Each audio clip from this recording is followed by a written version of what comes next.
65. Okay. Okay, well, thank you. We, June 19th, 1865, when the Union soldiers entered Galveston, Texas, which is an island, so somewhat away from the rest of the state. At that time, probably much more than now. I think we have bridges across now, but then you had to go across a different way. Anyway, that was the last state free, last place freed, last time slaves were freed through the Emancipation Proclamation. Now recognize the movie Lincoln, the movie that's out recently, talks about the 13th Amendment, because Lincoln's Emancipation Proclamation only included those states currently in rebellion against the Union. It did not apply to slave states that stayed in the Union. So Kentucky was unaffected, as was Maryland, Delaware, and Missouri. They were completely unaffected by the Emancipation Proclamation.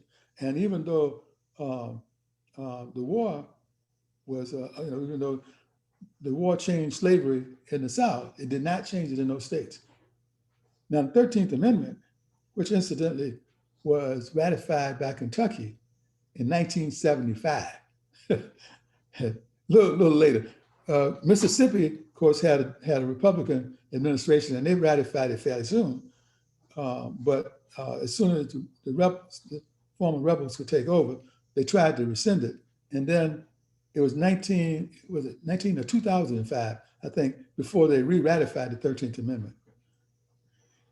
In any case, it became a holiday in Texas, and currently in several other states is a holiday. Like I think Ohio is Hamilton County, and some different organizations like I'm on the board for IHN, and we just made it a company holiday, but it's a holiday in some states, and it's celebrated in many places.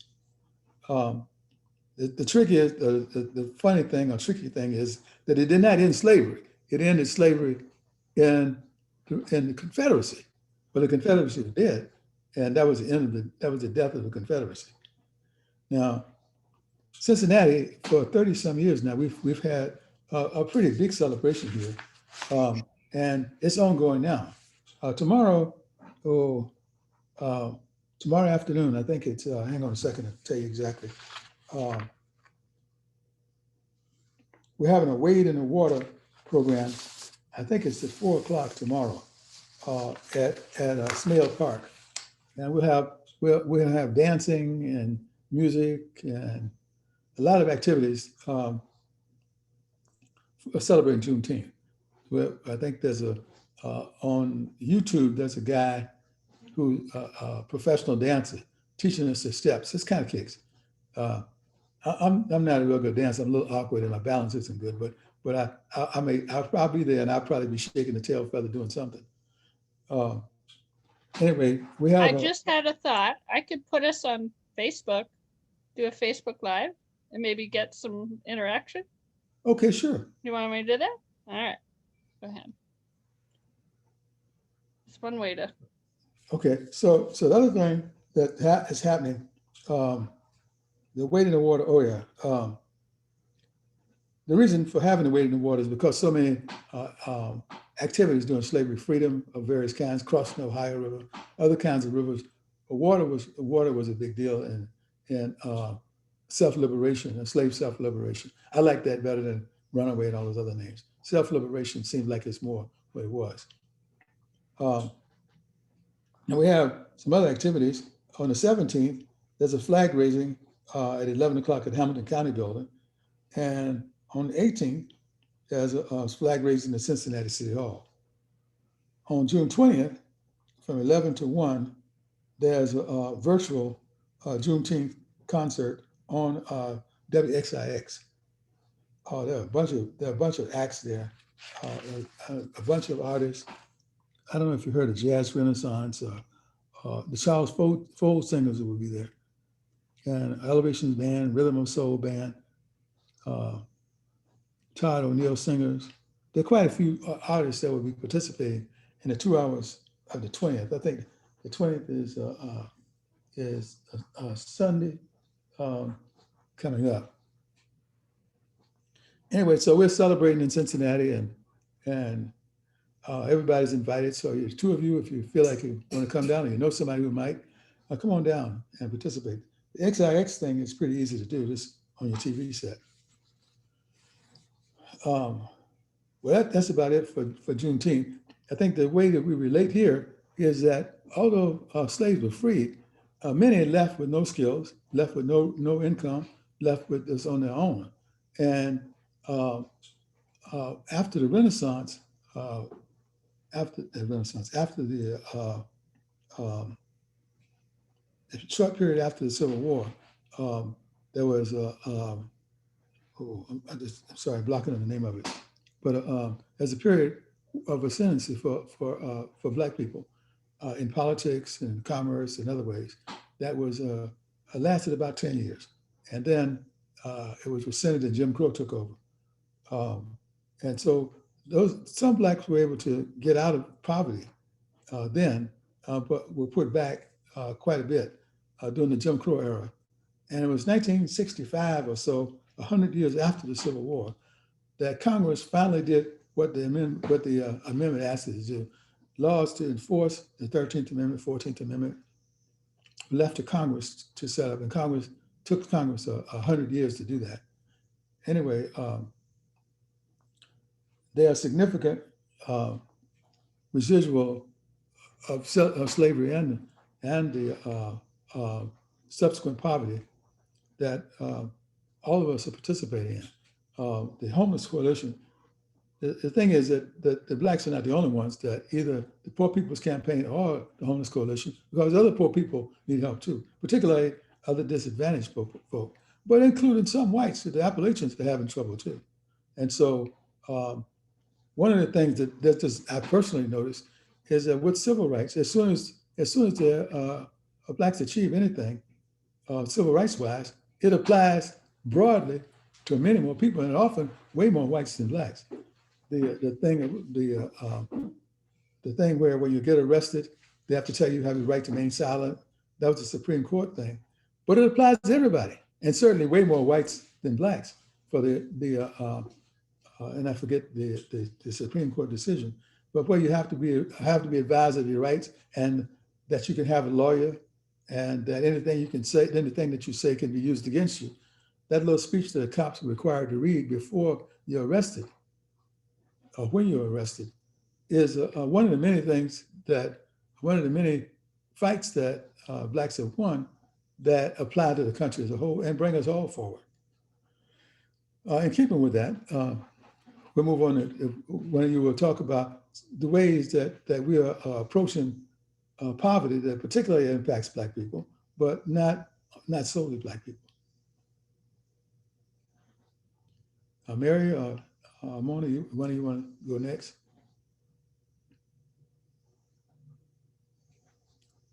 Whatever you want to do next? I can start. Okay. Yes. So my name's Mona Jenkins. I'm the Director of Development and Operations for the Homeless Coalition. And I think, you just mentioned the residuals of slavery, right? And so when we're examining homelessness, that is still a residual of years of oppression and slavery. As you mentioned, we came out, and I think that the Renaissance period was probably the time when most Black folks did come out with some skills, because they were working plantations and things of that sort, or working in the house and had some type of skill level. But through the years, we've lost some skill levels.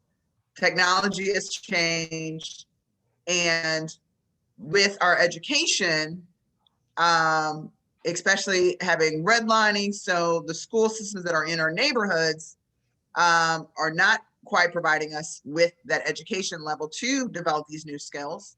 Most of our schools are failing, if you examine, and one thing that we've noticed is if you, especially in Cincinnati, if you overlay or look at our zip codes, predominantly Black neighborhoods have High poverty rates. The elementary schools in those neighborhoods are failing. Lack of food access, and high rates of homelessness. And so we're still seeing that residual, right, effects of slavery. And then you add a pandemic, which really cut the social safety net from us, right? It just snipped those strings and we started falling through the cracks. So even folks who did have housing, we're seeing folks are getting evicted at high rates. When new developments coming through neighborhoods, they're being pushed out. And because of the fact that we don't have enough affordable housing in the city, it's very difficult to find another safe and affordable place to live. So when we see that rents have increased, wages have remained stagnant over years, then that furthers that gap to where it's difficult for finding housing. And 75% of the folks who are affected are Black, who are experiencing homelessness are Black. And most of those are Black women-led households with young children. So when we find that the average age of someone experiencing homelessness is 9, we really as a society need to examine what is going on, not only as it relates to housing, but as it relates to other aspects of our daily lives, food, education, things that allow us to have a quality lifestyle.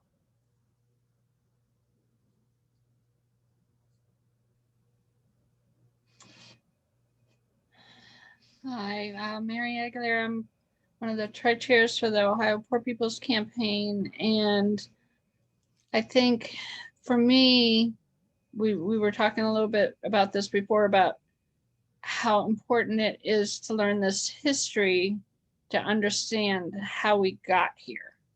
My learning curve, from being involved in organizations with you, Mona and Esly, it's, and then with the Poor People's Campaign, it's taking what you're doing and then learning all the history that we're not taught in the schools. And then you're like, oh, that's how we got here. Like the loophole in the 13th Amendment about incarceration, like that was to keep slavery going. I was not taught that in school, and for me, this is about learning, 30 years ago, wages became stagnant. And if you take into consideration inflation, we have not had a wage increase for 30 years.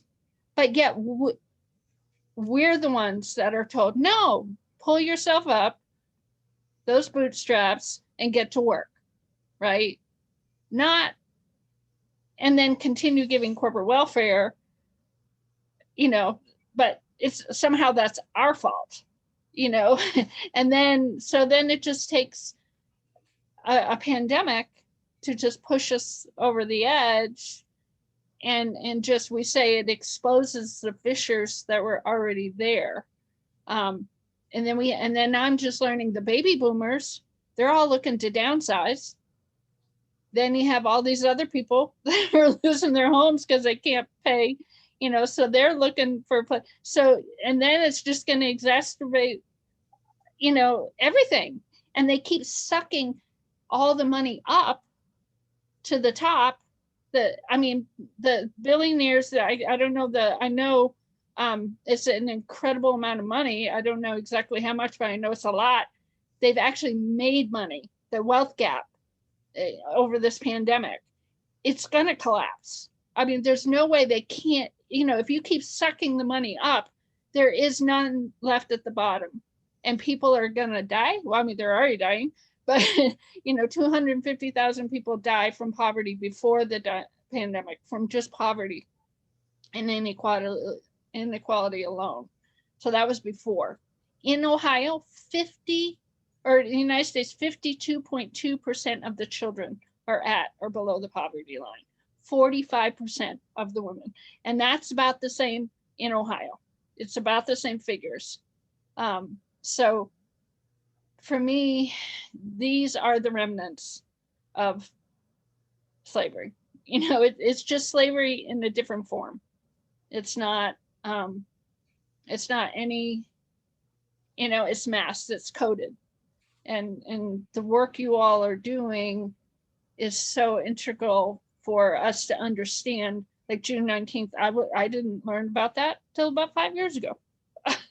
And I know, Mona, you were saying the same thing. And, you know, I know it was longer than that, but that's the problem, you know, and there's a reason we're not taught these things. And the more, another statistic is there's actually more white people in the United States that are poor. It's just a higher percent of BIPOC people of their numbers. There's higher percentages, but people don't want you to know that, because that would ruin their, you know, their race theory, you know, about, oh, it's just, you know, just BIPOC people that are poor. No, sorry. You know, Kentucky has some of the highest welfare. Of, you know, all the southern states, the Southern strategy, they have the highest poverty, the highest lowest education rates, the lowest, like if you look at a map and compare all their scores, you know, on different things, they're the worst off. And they're the ones that are trying to say, like, you know, so these people are voting against their own self-interests in the, you know, and creating this and perpetuating the Southern strategy, and then they control, you know, the politics. And for me, that's how this is all kept going. Remnants of slavery, Southern strategy. It's all connected. So that's One answer, I think, is Poor People's Campaign. Talk about that a little bit, Mary. How that's an answer to some of this. Yeah, so it started, it was revived in 2018. It was the 50th anniversary of the Poor People's Campaign, and they had gone around the country for a couple of years to take the pulse, and they realized we were worse off now than we were 50 years ago. Very much in line with what we were just saying, right? You know, remnants, it's slavery, just in a different form. And so they realized they had to revive the campaign. So we've been going for about 3 years now. And our latest endeavor is to begin promoting a third reconstruction resolution. And it is, on the 21st, we begin a whole year of mobilizing and organizing towards a massive march on Washington on June 18th, 2022. And this past Monday, we were in 50 actions across the state to get our representatives to sign on to the third reconstruction resolution. And there was an article, I think just yesterday, about how to end poverty, we have to end militarism. And that's part of this concept. We say that a budget is a moral document. And right now, what it says is that our morals are in militarism, because 53% of our discretionary dollars, of every dollar, goes to the military, where only like 16 cents goes to, you know, taking care of people. When 52.2% of your children in the country are at or below the poverty line, something's wrong, right? So we, and from what I understand, their leading economists say that we have like a moral budget that kind of explains that, okay, if you just take this amount of money and move it over here, you're still going to have a military that's like bigger than 7 countries combined, but you'll be able to take care of the people. And there's no reason why we need to struggle. And there's no reason why we don't have human rights of place to live, clean air, clean water, healthcare, all that. So that's pretty much what we're trying to do, is end poverty and show the connections between racism, ecological devastation, militarism, and and the poverty. So I guess that's about it. And on the speaking of budgets, right? When our national budget has that high of a percentage, and when you look at Cincinnati, and 70% of the budget is for the police and fire, and yet human services is usually anywhere between 1 and 1.5%, right? The neediest of us all. The fact that we continue to support that, either something's wrong, right? And we're accepting of that. The fact that we have not pushed back and said, hey, we've seen an increase in folks experiencing homelessness. We've seen an increase, or there is a need to support our folks who have mental health issues. And this is a way that we can do it if we mobilize more social workers, if we address the income disparities against poverty to where folks have an income to afford things. Here are some solutions, right? But yet when we're completely ignored, to me, that says that you do want this slavery to continue on. You do want a dependency on our systems, a dependency of the welfare system to give us just enough, but it really doesn't, to continue to have this reliance, right? And to continue to, we need you to have to work 2 jobs so that you can't participate in your kids' schooling. We need you to have 2 jobs so you can't pay attention or attend city council meetings to basically have your voice heard, right? And so if you look at this locally, and how many other cities across the state also have a budget of at least 60 to 70% tied to mass incarceration, tied to the police and fire budget in the prison industrial complex, and then on a national level that too, then that's basically saying, yes, we're, we enjoy this system. Well, there's the illusion of police equals safety. Exactly. The same illusion that having a gun means that you won't get robbed or killed. Both of those are illusions. The police spend an inordinate amount of time in the poor neighborhoods. Well, there's a lot of crime. That's true. And when you don't have a job and you have a kid, stealing a loaf of bread might be mandatory for you to avoid starvation. And other, some of the other things, the secondary economy, where the non-monetary economy, where you trade services and goods for services and goods. That happens in the poor areas, wherever it is, whether it's a poor country or a poor area, there's the secondary thing, and some of that's criminal. The dope dealing, for example. Dope is a whatever kind, is an escape from reality, and it's a commerce. It's a business that is engaged in by people who lack the opportunity or ability to get in other types of business. And so by just giving the guy a job, you eliminate a dope dealer. That's a sort of a little bit strange way of looking at it, but I think that's sort of true.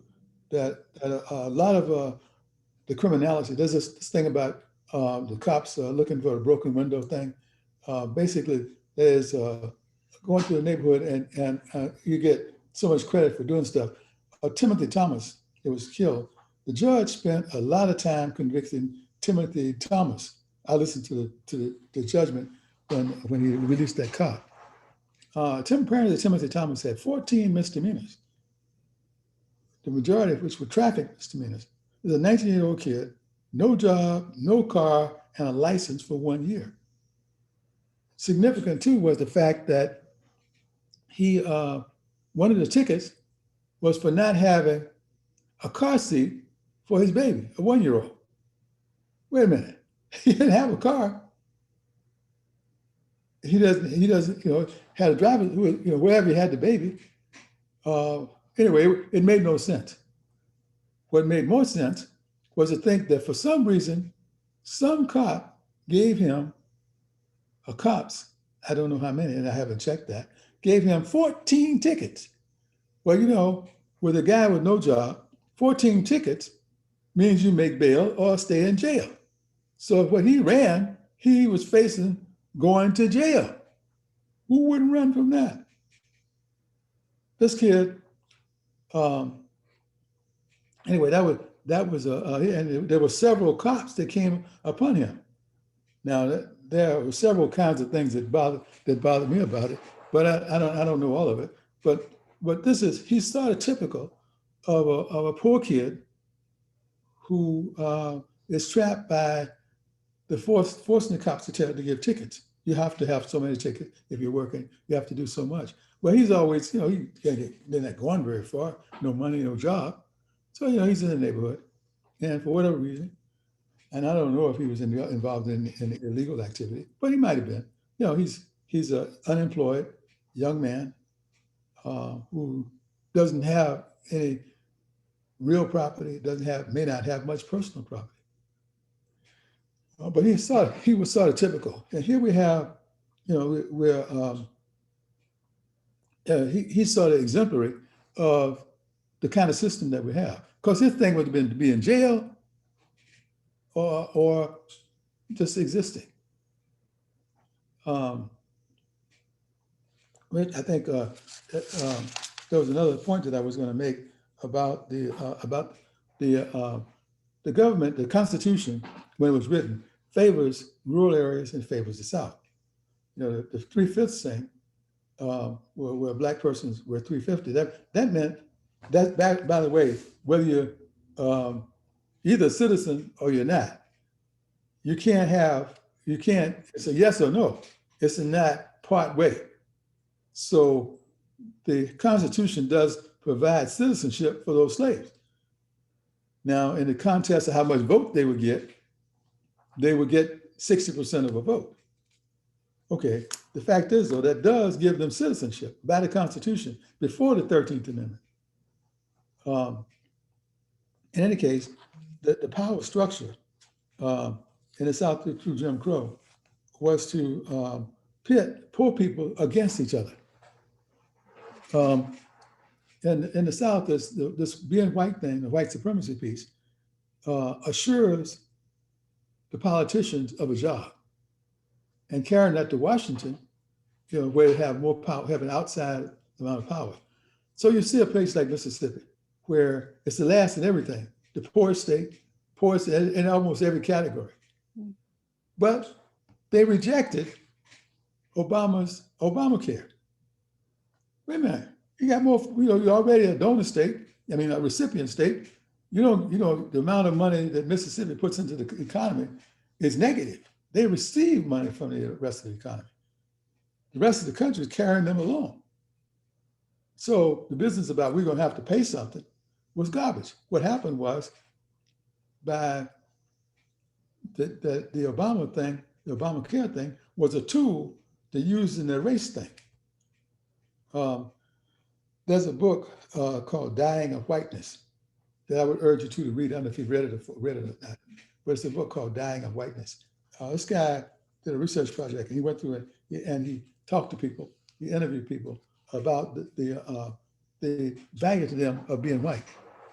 And he interviewed people who would rather die than give up their whiteness. It was really it's a really interesting book.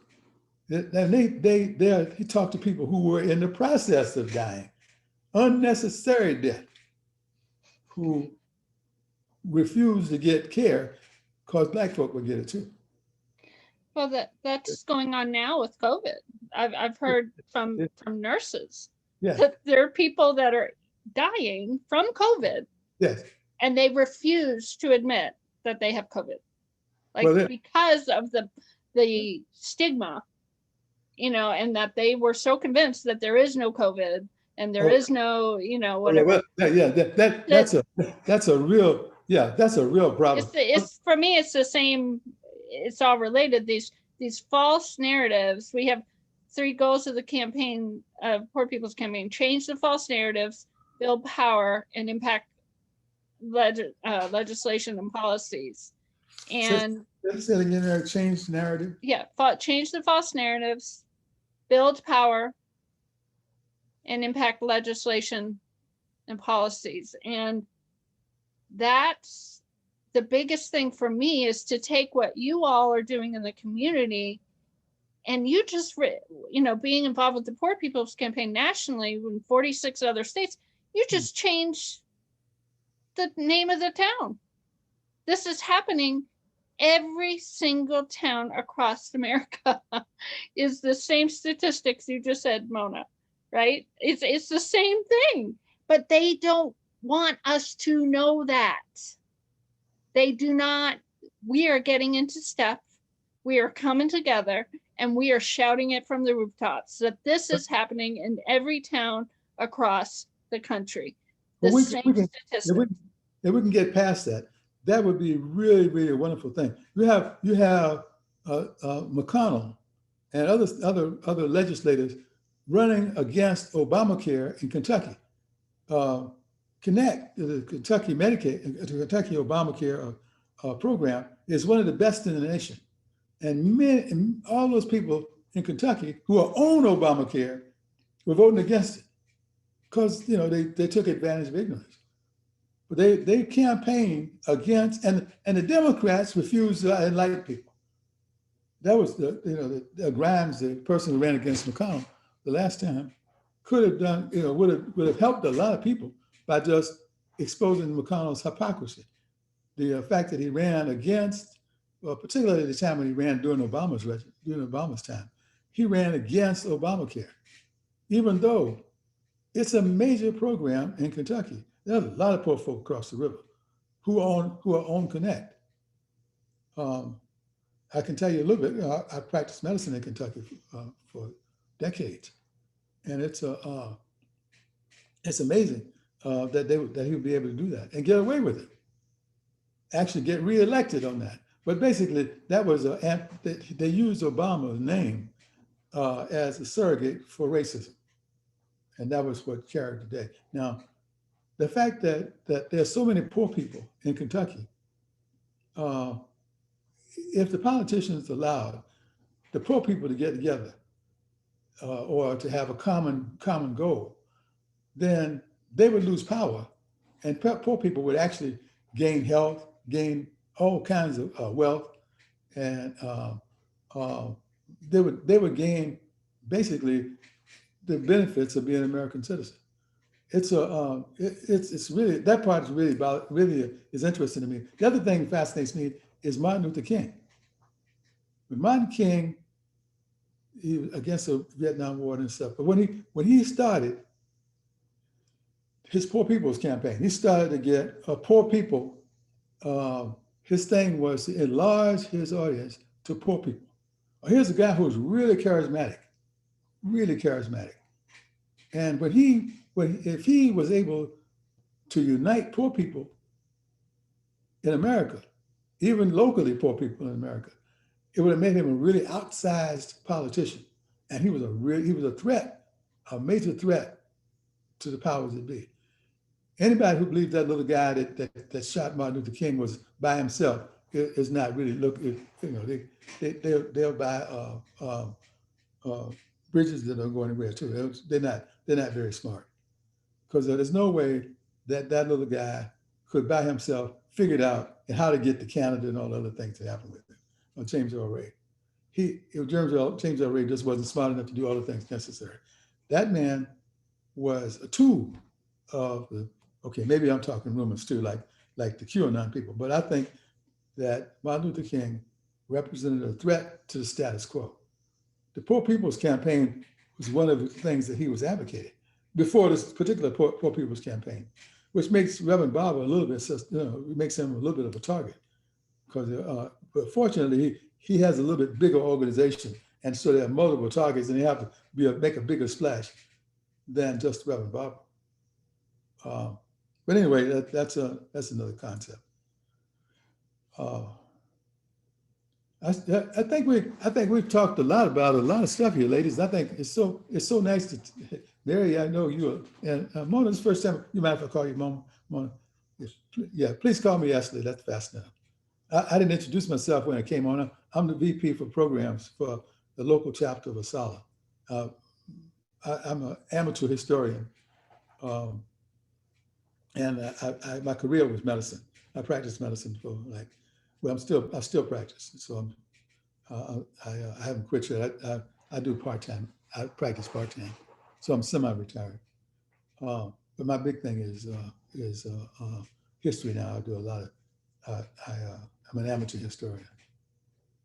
I won't go into all the stuff, other different organizations, because I'm in some other organizations that do history as well as this one.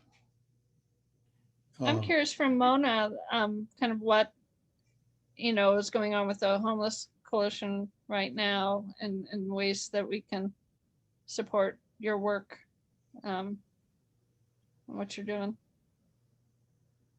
Yeah, so right now, and more recently, let me give you a little bit of a background. We realized the need to address the affordable housing crisis, right? We, across Hamilton County, have a shortage of 40,000 units of affordable housing. And when we say affordable, we mean that no one should pay more than 30% of their income for their rent or their mortgage, right? So a lot of folks think, oh, it means, someone who's receiving a voucher or subsidy. No, it's across the board where no one should pay any more than 30% of their income for the place where they live and the utilities to run that place. Now, hold on, Mona. Just that, when you say the 30%, that means that if you're making 10,000 and 3,000 is going to go, you have 3,000, but the rent is 4,000. That somebody would subsidize the other 1,000. No, it means, so say if you make $30,000 a year. Mm-hmm.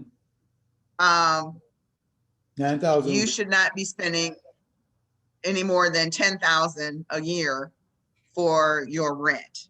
So when you break that 10,000 across 12 months, I don't have a calculator, but well, no, you're 9,000 is the total for the year. If you make 30,000 a year, 30% would be 9,000.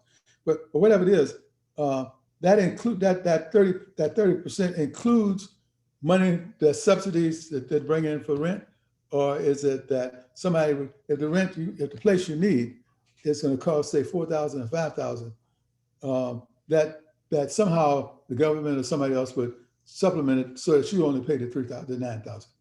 No, it has nothing to do with subsidies at all. What it is just saying is that basically, if, regardless of your income, if you're making 30,000 a year, if you're making 150,000 a year, what it boils down to is you should not spend any more than 30% of your income towards the cost for your rent and the utilities for the place where you are living. So, and it's regardless of if you're renting or if you have a mortgage, you should not be spending any more than 30%, right? So, can somebody give you the money to make up to it so you only spend it out of pocket? Or that's a total amount that you can spend? You can't use a place that costs more than say, whatever number of, say you need 5 rooms, or say you need 4 bedrooms and it's gonna cost more than your 30%. Does that mean when you get to 30%, somebody else puts in the rest? But like Section 8. Right, so that is a program where it subsidizes your rent. But what we also fail to realize is that wealthy folks get a subsidy too. When you get a mortgage tax credit, that's a subsidy towards your housing, right? But we always want to pin folks for being on a voucher program or receiving assistance, but we never count that mortgage tax credit as a subsidy, or as if we are providing some sort of relief to make it easier for you to live, right? And again, this goes back to pulling yourself up by the bootstrap. If someone's receiving a voucher, we want to say, oh, well, why aren't you working? Why aren't you doing this to pay for your own? Right? We all, again, because of the fact that we have seen inflation, but stagnation in our wages, almost all of us need some sort of assistance, right?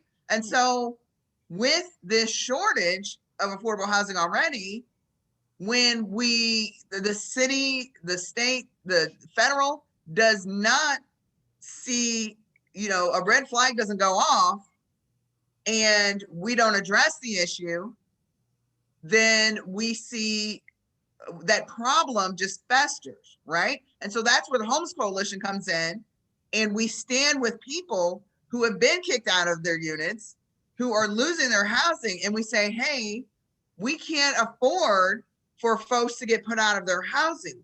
One, because not only, that's a basic human right. You got to eat, you got to sleep, you need shelter, right? And so we're denying folks a basic human right by not ensuring that there is enough affordable housing in our communities. So when you want to go put money into the police budget, but you don't want to put money towards affordable housing, that is saying that you want to continue on slavery, because police were created as slave catchers. So you're, without saying it, you're basically saying, yes, we want slavery to continue. Yeah, and I'll add the corporations that make deals with the city that get the breaks, but they're still making record profits, but they can't, how come they get a break and they're making record profits, but the people that are not being paid the fair wages are the ones that are, it's the same old thing, just like the industry, makes us pay with our health and our pocketbooks when they pollute. It's all the same narratives. These industries come in, and the moral budgets, there is no moral budget. There's no budget that says this is what we value. We value people having a home. We value people having clean water. We value people, having a good education. No, to me, what our budget says is we value the industries. We value people making profit over people. When you give companies a tax break, but don't make them provide affordable housing for the very people that they're not paying fair wages to, it's backwards, and people don't see it. All they see is jobs, jobs, jobs, jobs. They don't, because that's the narrative they want you to see. They don't want you to make all these other connections between, the not having a fair wage, but giving a tax break to the company that's just comes in, has their way, and moves on, or takes it to another country. 2 blocks from me, right down the street here, is a four-unit building, but it's there four units for sale. $500,000 each, what they're asking. Tax abated. Those folks are going to get some kind of a break in taxes. $500,000 houses, 4 of them, that's a lot of money for the city. And if you can afford $500,000 per house, you can certainly afford to pay taxes. What's that going to be? $3,000, $6,000 a year, and maybe a little bit more than that. But okay, well, so if you can afford a $500,000 a home, you can certainly afford to pay $6,000 a year for taxes, and that's right down the street from me. He's here.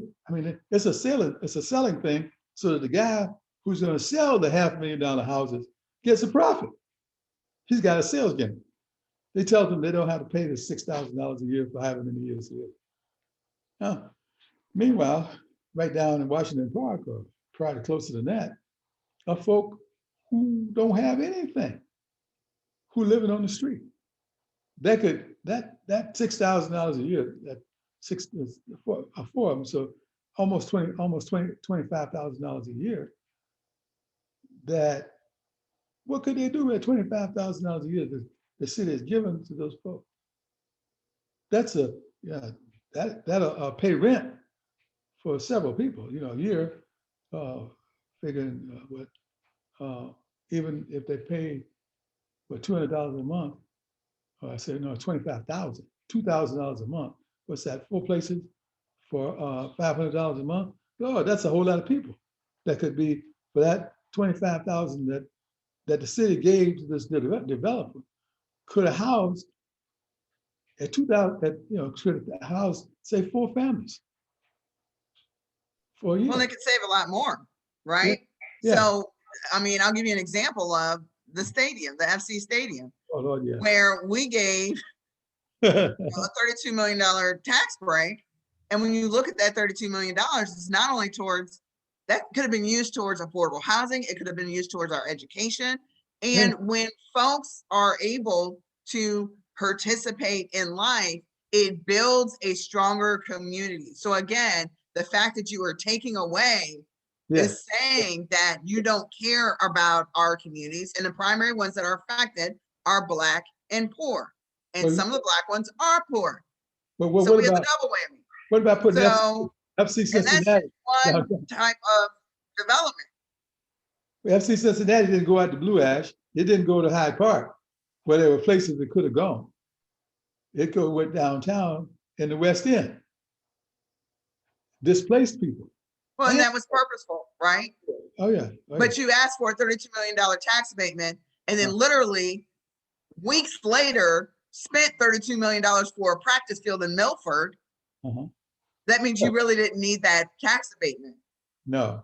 Right? And so when we allow these things to happen and continue to happen with multiple developers who are coming in and building, 200 unit properties, and they're all singles or studios. None of them are for families.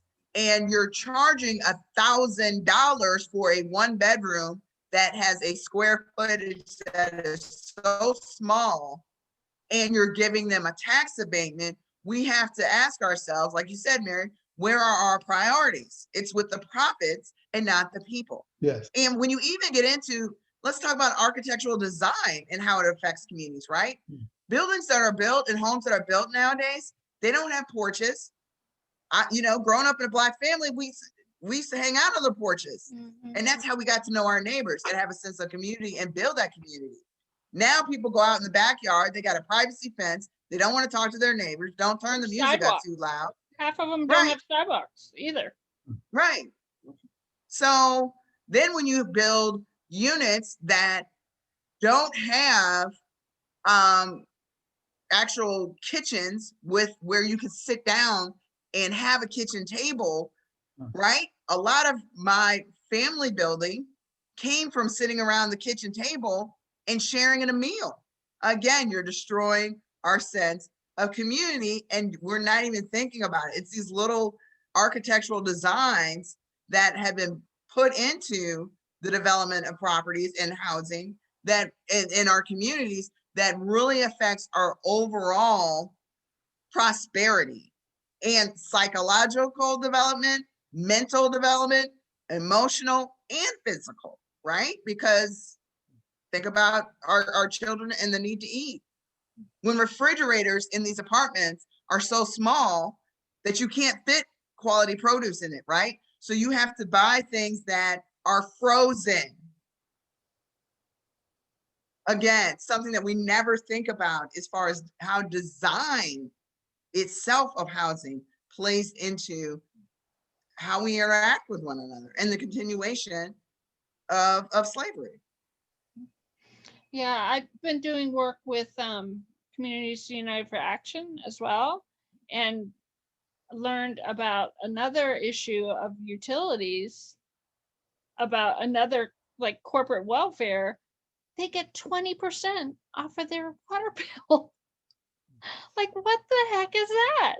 How come Okay, so they get 20% off their water bill, but everybody else that, and again, making record profits, but they're not, then the very people that they are not paying fair wages to are the ones that are struggling, and it's their fault.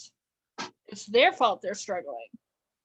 But Well, but I ladies, mean, it just makes no, to me, I think every system, we have to like systematically go through everything and go and just redesign it completely. but ladies, I think this has been a nice discussion. I appreciate both of you very much. And Ms. Jenkins, Mary's in-house, so I thank her all the time. But you're a newcomer for us, and thank you much for bringing your perspective and your intellect and your experience and sharing with us. And I pity those folk who missed it, but we enjoyed it. Right. Yes, and we're on Facebook Live, so there's a few people that are watching, and it'll be shared. Right. Yeah. But and coming up on June 9th, on Juneteenth, right? And so this is our time to celebrate the partial liberation we experience, right? How do we move further into fully liberating ourselves, right? Yeah. And we have to rely on ourselves, our collective selves, Yeah. in addressing education, in addressing housing. So, I just encourage folks to really examine, because we all think that, oh, I'm not going to lose my housing. I have a job, I can pay for it. And I thought that too at one point. And guess what happened? Even while working full time, landlord decides to change the apartment building over into condos, and all of us had to move. It can happen to us, but we should not wait until it happens to us, because we got through slavery as a collective, right? Yeah. We made it through. We built our collection because our families were destroyed through slavery, right? If the man, head of household, was sold down the river to somebody and the woman stayed with the children and the children went other places, we created our own sense of family through other Black folks that were on the plantation. We need to go back to doing that, right? To creating this collective where we are working collectively and taking care of one another so that we can participate and ultimately find freedom and safe housing and a quality education. And, that's what we should, think about when we talk about Juneteenth. We have been liberated, but we have so much further to go. And so I hope that folks, celebrate where we are, but also celebrate where we could be and where we should be heading, and think about ways to get to that point. And that means plugging in with organizations like Poor People's Campaign, plugging in with the Homeless Coalition, plugging in where you see fit based on what skills you have, what time you have. We all have a time or treasure. Give one or the other. Yes, those of us who managed to escape a little bit need to reach back and pull some more along with us. We can't just, moving on a little bit is wonderful, but you got to pull somebody with you. That's your duty, and that's who you are. Pull somebody else with you. In any case, thank you very much. And okay, we're on YouTube and Facebook. I'm there. Okay. Thank you, Mary. All right. Mona, thank you so much for coming. Thank you. So good to see you, Mona. Thanks for having us. All right. Take care now. Yeah, we say forward together, not one step back. Exactly. Forward, yeah, forward. All right. Take care now. All right. Take care. Bye.